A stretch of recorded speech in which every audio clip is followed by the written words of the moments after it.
9.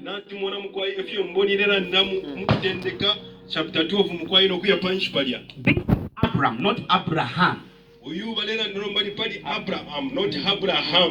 God came to him and spoke to this man for the first time. He was not a believer by then. Because in Haran it was an empty, a barren land where things were not productive because of the altars that they had built for the other gods, not the original God. The father to Abraham was an idol worshiper. In another way, he was a priest that was ministering to the demons or to the foreign gods. And Abraham was born from that family, not as a believer, but he was born in a land where the father himself was not a priest of God, but a priest of demons. And he grew up there. And the Lord appeared to him in a vision or a dream and taught him to leave the place to the place that God will show him on the way. This is not an easy task. Telling you to leave your entire family that you've known from childhood. One day I was telling people that it is very easy when you are reading it. But when they come to tell you, leave everybody, you know, go to the place I will show you. Not even the place that they have named, but the place I will show you. Without knowing the direction. Without no map. No Google in those days. There was no internet. God spoke to him in a dream. Go to a place I'll show you. The Bible says in the morning he began to pack his katundu. God didn't tell him the east side. He didn't tell him the west. He didn't tell him the north. He didn't tell him the south. He just said, to the place I will show you. So you begin the journey without knowing the direction. Now, he is not a believer. He is not an intercessor. He hasn't yet learned how to hear the voice of God. This is the first time God is speaking to him. And he takes off the journey. Someone said the promises of God. He begins to go on a journey, he don't know where he's going. He believes God, whom he has never heard for the second or for the third time, but this is the first time. And they start going. Say, since you have spoken in my dream. And he begins the journey. Do you think it's an easy thing? How many of us here, they tell you, leave Zambia. Go to the place I will show you. Not Congo, not America, not South Africa, not Angola. To the place I will show you. All of us here will say, God, show me direction first and tell me the location. How can I go without knowing where to go? It's very simple when we are reading it, but when it is your assignment to take that task, instead of beginning the journey, you will start asking questions. Some people, God has spoken to them, even giving them direction. They have remained questioning God, but even the direction has been given. This is not like the way he spoke to Jonah to say, go to Nineveh. Jonah knew the direction. It was even difficult for him to go. But Abraham didn't know the direction. Jonah was already a prophet who was hearing the voice of God. Abraham here he doesn't even know his calling. 75 years old. Abafisha 75 pano by the grace of God Abafisha 75 pano calling Yakwalesa came when he was 75 years old. He didn't even know that now God is calling him. He just said, I think one of these God is talking to me. The Bible says as he was going, the Lord says, I will make you your name great, and you will be a blessing. Two things. But you will not become great as long as you remain in Haran. So God in the spirit, he had already designed the life of Abraham to be a blessing and a great person. But the land he was living could not make him become great and become a blessing. So the first deliverance is to leave the place. The place was an hindrance to him. It could not make him fulfill the promises of God over his life. The land Haran was hindering the move of God until it took a step. And as he was going, the Bible says the Lord began to tell him, I will bless those who bless you, and I will curse those who curse you. Now, this is a promise. God is telling him, only when you reach that land, number one, I will make your name great. Not in Haran, but when you reach to the place that I will show you. Number two, and you will be a blessing. Being great is not being blessed. Have you not seen people with big names, big names, but they are struggling? God says, I will make your name great. Meaning your name will have influence. It will influence everybody who hears about your name. And then you will be a blessing. Meaning I will empower you with whatever you don't have. The moment you reach that land. And then he says, number three, he says, and whoever curses you will be cursed. Meaning nobody will demean you for what I have empowered you.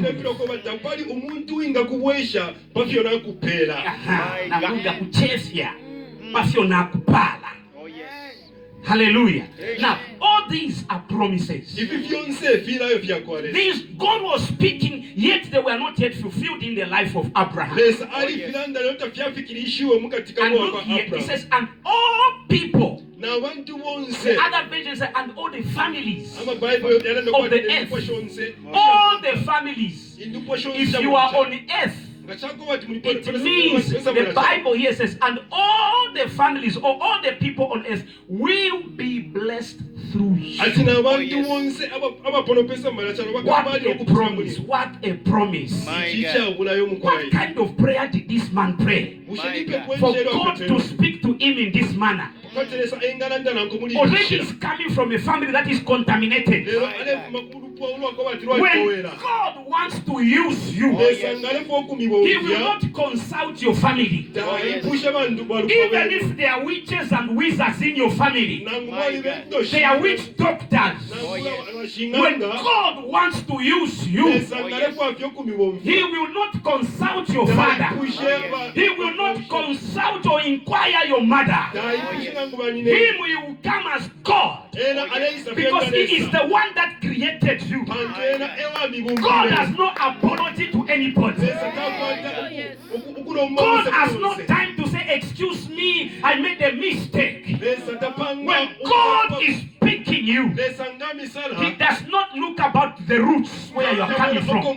Because Abraham here, the father was not a prophet. The grandfather was not a prophet. In a short word, I would say, they were idol worshippers. They never knew the true God. But we see God coming to Abraham in the midst of the idols. In the midst of idols, where they worshiping foreign gods, the gods that cannot speak, the gods that cannot offer solutions. God appears to Abraham and He said, my son, it is time to arise. Go to the place that I'll show you. I think this man Abraham had a disease called faith.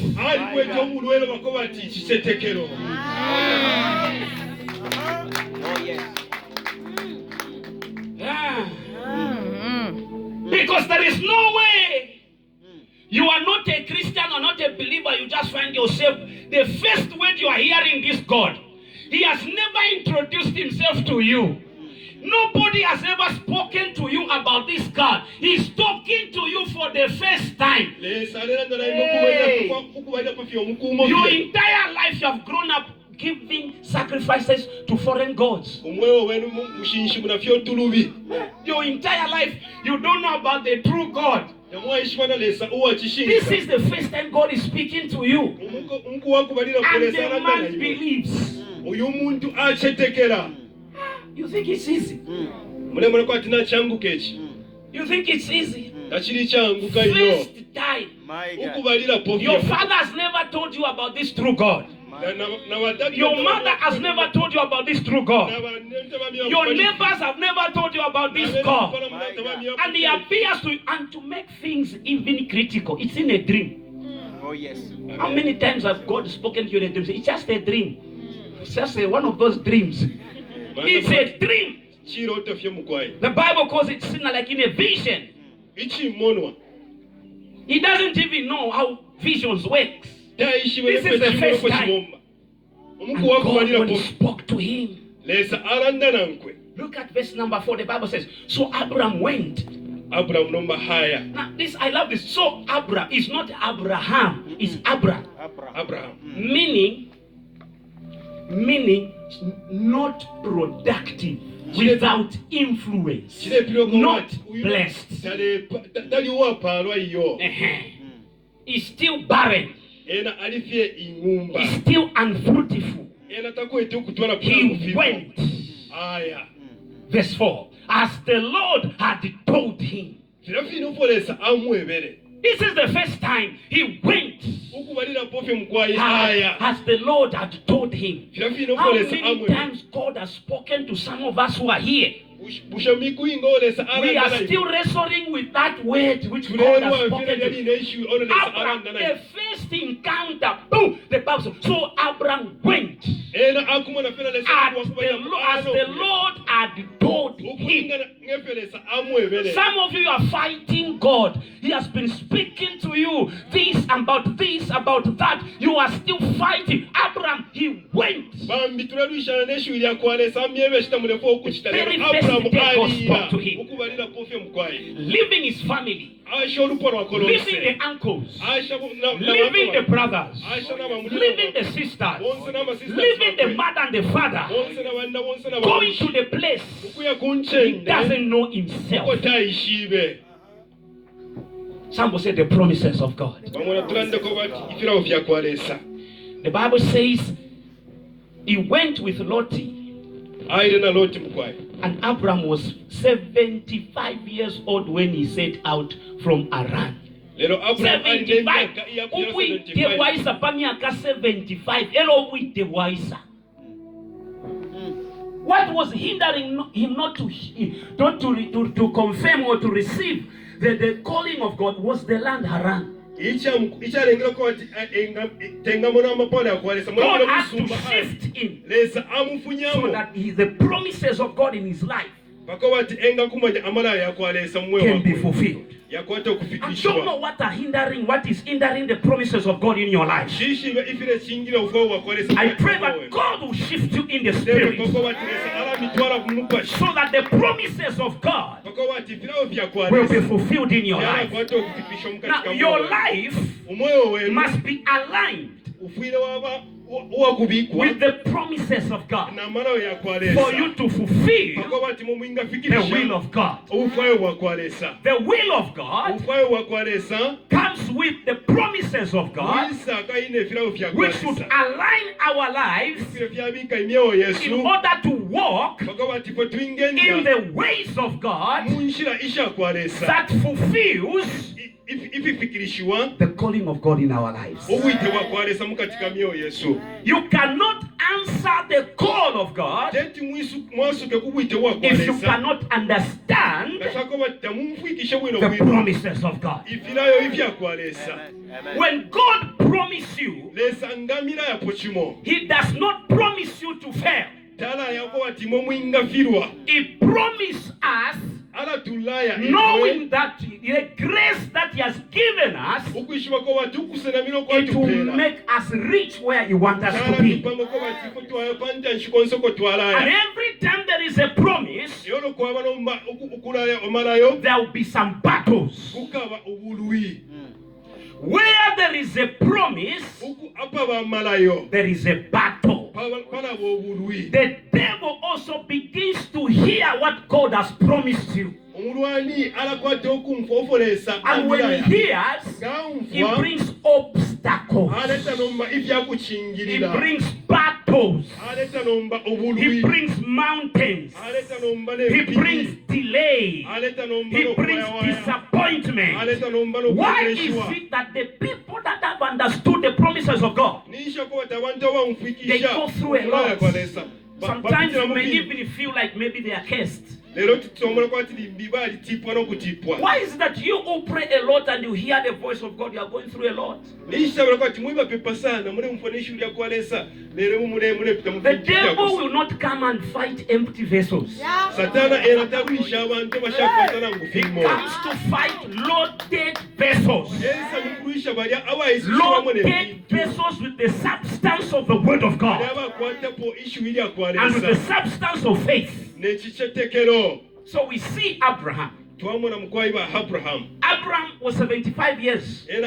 As he was going, we see him also inquire. The Bible says all his possession he had, he went with them with the Sarai. Now Sarai simply means also that I am not productive. So both the husband and the wife in the land of Haran, there was nothing fruitful. There was also the spirit of premature death in Haran. For God to fulfill His promises, He had to shift Abraham from Haran. Any powers that are connected to Haran, any spirit that is connected to Haran in your family, in the land of Zambia, may God separate us from the powers of Haran. In Haran, even if you are a great person, once you land in Haran, you die premature. In Haran, even if you had money, when you go in Haran, your possession, your finances will go. Because the land and the space in the realm of the spirit was contaminated with the sacrifice of evil sacrifice to the idols. So the heavens were closed. The heavens were closed because in Haran they were not serving the true God. So we see as Abraham was going, he was following the direction of the promises of God. Now the promises of God are yes and amen. So even if it takes long, it delays. The moment to take up a step of faith, to follow the direction which God has promised you, you begin to see productivity. You begin to see results. We see that Abraham, as he was going on his way, he reached a land called, a place called Canaan. And as he was going through the great tree of Moreh at Shechem, at that time the Canaanites were in the land. Verse 7 says, the Lord appeared. The Lord appeared. Now there is a difference between the Lord spoke and the Lord appeared. When the Lord appeared, it is a moment of encounter. There is a difference between God speaking to you and encountering God. A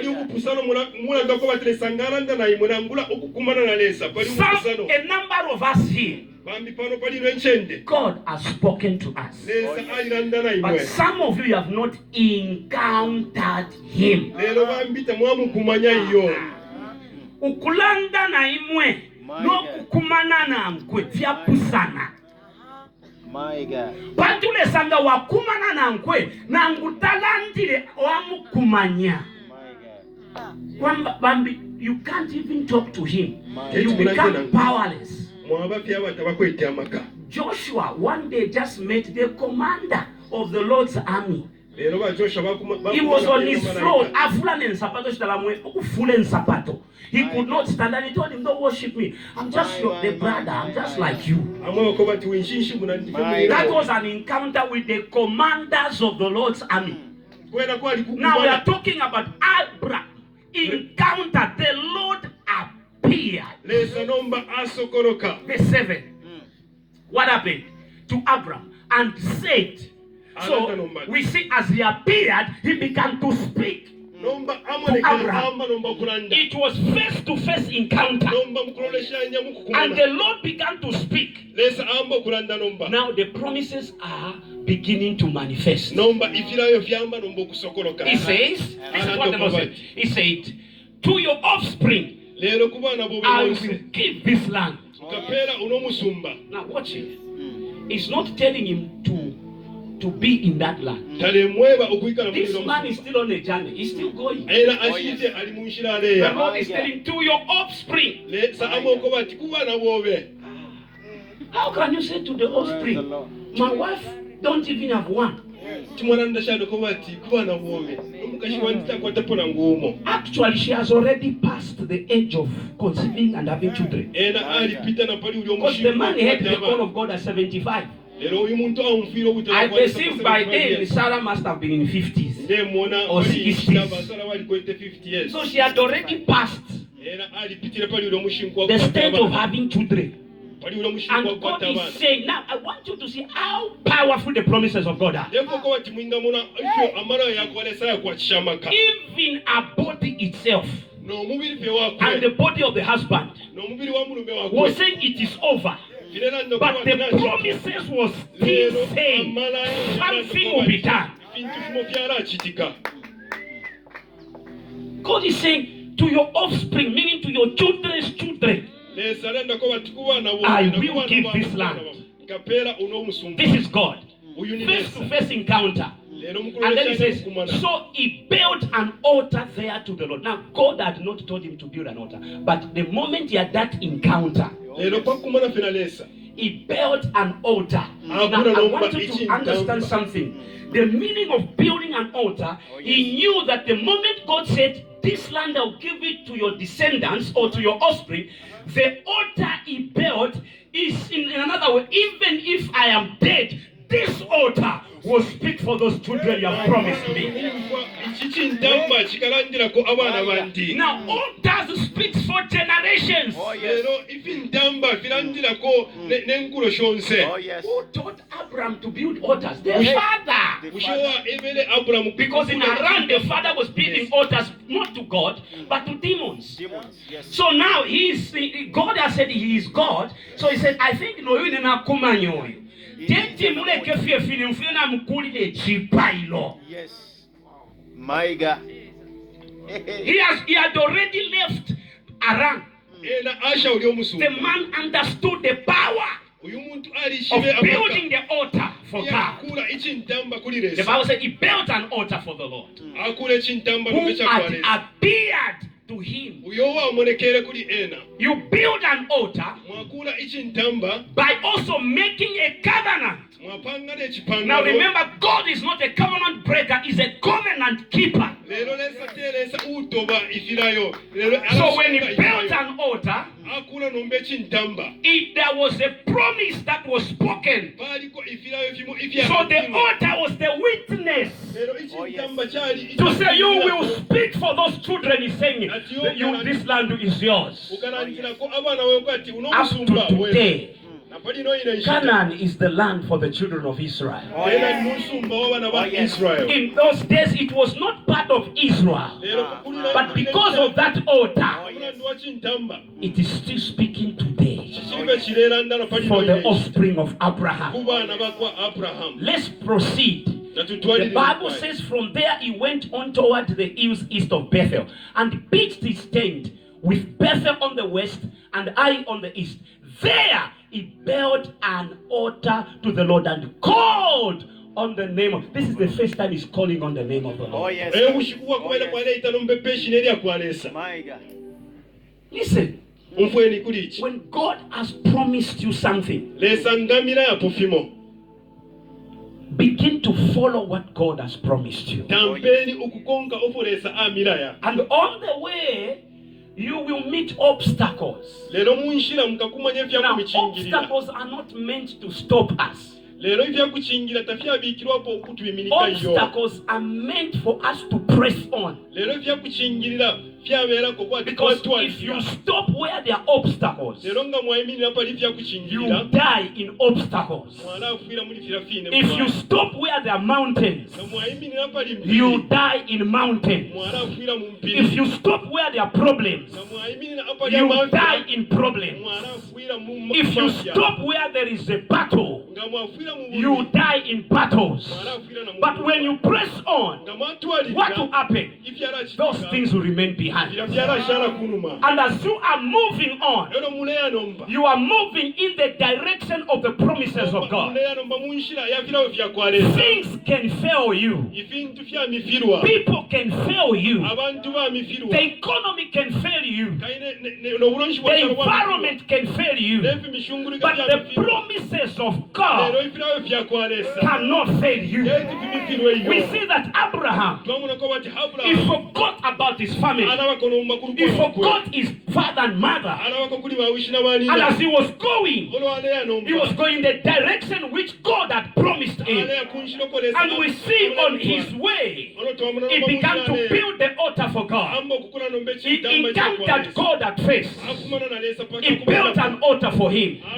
And as he moved forward, he reached a land called Bethel. He built another altar.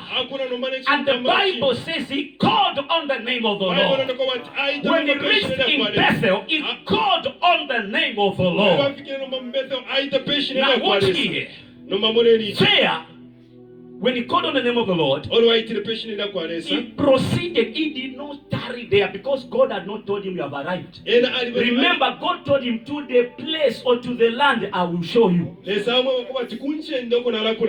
man didn't know which land. So every land he was reaching, he would build an altar, thinking God must come and maybe confirm, Papa not to figure. So he kept on on going. Ena atwalirira byokuya. Somebody say glory be to Jesus. Now, we see that on his journey, there was no car. There was no aeroplane. There was no speed horse. It was a nice horse that was speeding. It was a journey of 1, 2, and donkeys. So we don't know how many nights or how many months.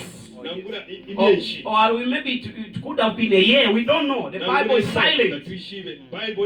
So we know that it was not an easy journey. Tell your neighbor, the journey of faith is not an easy journey. You need confirmation from God as you are walking. A number of us here, God has promised us big things. Remember, when you are walking with God, He will not promise you small things. He's a big God. He will promise you big things. Abakalamba bachitef kalamba. Aba no bachitotu no.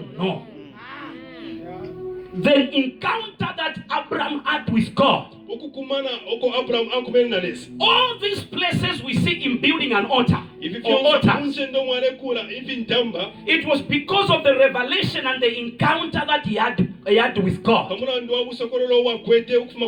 will see that it came to pass. This is the place in Genesis 33 where when Jacob was coming back from when Laban was after him. This is the same place in Bethel where he had a dream or a vision. Angels coming down and going up, coming down, and he said, "This is the gate of why the altar that the grandfather built had to make sure that there is nothing that could hinder the heavens or the breakthrough." Yeah. Because altars speaks for generation. When Jacob was born, Abraham was not alive, but the altar was alive, and the covenant keeping God was alive. So what Abraham encountered God with, and the words that God spoke to Abraham, and what Abraham spoke to God was on that altar. So nothing could hinder the movement of God even when the father or the grandfather was gone. Hey, I don't know what God has said to you, but I pray if you can agree with God, even if you are no more, God will fight for your children. God will fight for your generation. Even if you are no more, your children will not suffer because of that promise. Where you find a promise, there is a covenant. There is no covenant without a promise. Where there is a covenant, there is a promise. And where there is a promise, there is a covenant. When God promises you, He wants you to covenant with Him. Somebody says a covenant keeping God. God is not a covenant breaker. Abraham was not there to stand for Jacob. The promise